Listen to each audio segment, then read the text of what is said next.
See that? Just the size of it, just like that. So basically, all I need to do is open it up with a plane just enough to get that hook in there, you know, and then I can touch it up with a hook. All right, we're back on our 12.5 project again, and we're fitting the plank in that closes the gap that we were working through here. And I've actually cut the plank out to shape already square edge because there's no bevels required in this particular plank, and fit it into position, and it fit perfectly the first time. It doesn't need any adjustment on the shape of the background or where it fits against the other plank. The only adjustment it needs is a very small adjustment for a caulking seam, and I'm going to adjust up forward at the hood end where it fits into the rabbet of the stem a little bit so I can open that up for caulking.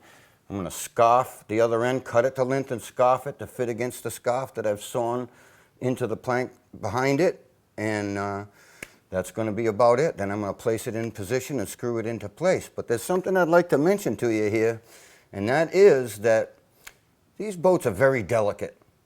And this boat, even though it's been reframed and planked in numbers of places, you just don't want to just go burying holes everywhere or anywhere in the frames. You want to take into consideration where the holes were in the frames, and if the frame is good enough to accept a screw into that hole, wouldn't it be nice to be able to find that hole after you cover it up with a plank and actually hit that hole with a screw or with your drill bit? And that's exactly what we're going to do. And never mind one, we're going to hit every hole, because all the wood's good in the frames. I don't want to drill any holes close to the other ones. I don't want to hit it halfway. I want to get these screws exactly into the holes that they were into before when the previous plank was there, and we're going to accomplish it.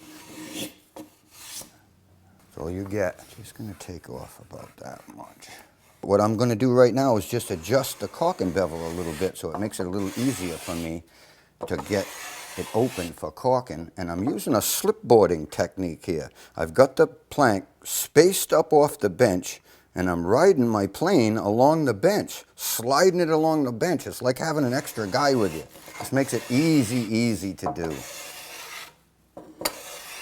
Or what I'm going to do right now is cut the end of the garbage plank that I'm going to install to a scarf to match up to the scarf that I've cut in the garbage plank that's still in the boat. And we decided to not cut that with a band saw or any kind of a saw. We just lay it on the bench and pick up an electric plane and just scarf it off with the electric plane, and then we'll just finish it up here with a little block plane. The key to the block planing of a scarf like this is to have the block plane incredibly sharp, and also have the blade sharpened to a little bit of a radius so only the center of the blade is working when you're plane. The next thing I'm going to do is show you how it is that I'm going to get all the screws that hold this plank into position into the original holes that are behind it without being able to see them. And what I've done right here is I've put some screws in the original holes, and I've pushed them down in there until the head of it is the same height as the thickness of the planking. And then I've taken a pair of dividers, and I've set this pair of dividers at 6 inches on a steel rule. I want it to be quite accurate, and there it is.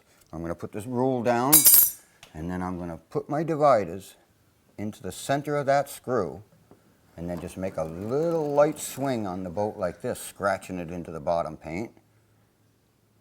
The next one, same exact thing. And the next one, the same thing, like so. And I'm actually going to scratch this one down below as well, just for more reference. That's basically all that's for.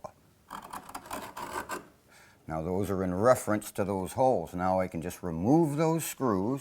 I'm going to actually put them in every one of these screw holes all the way down through every frame that I want to hit. And whether or not I want to hit that screw hole or not, I'm still going to mark it out so I know where it is. Then I can make a decision as to whether or not I want to hit that hole or I want to put it in a different position. Most all of these will go into the original holes. Then we're going to spread some thickened epoxy on both surfaces of the scarf before we pick the plank up and put it into position and hold it there with a few screws. I have those original swings that I made into the bottom paint with the dividers right here. There's one for the bottom screw there, one for that center screw here, and one for the screw at the top. And what I'm going to do is take my dividers and place them onto that scratch mark, and then make a little swing in the approximate position of the screw head right there. Now that's one swing, and I'm going to go over there and place it at the other end of that first swing, that first radius, and scratch it like that. Now where those two cross, that's where the screw goes. Now let me do another one. This will be the top screw right here. I'm sitting on the radius with my dividers. I'm going to make a little swing right here, and you can see where I've marked right here where that frame actually is. So I know I'm in that position. Now I'm going to go over to the other end of this radius and make another little swing right there, and where those two cross, right there is where I'm going to drill the hole. I'm going to drill it here with the proper drill, and I can feel the tip of that drill fall right into that original hole. And it dropped right into its original hole. And the only thing I've really drilled is the cedar.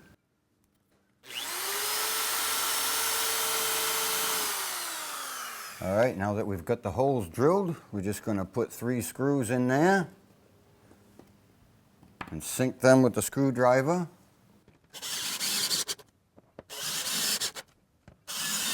And we're going to go right on and repeat that process on all the rest of the frames, and the plank will be fastened in complete.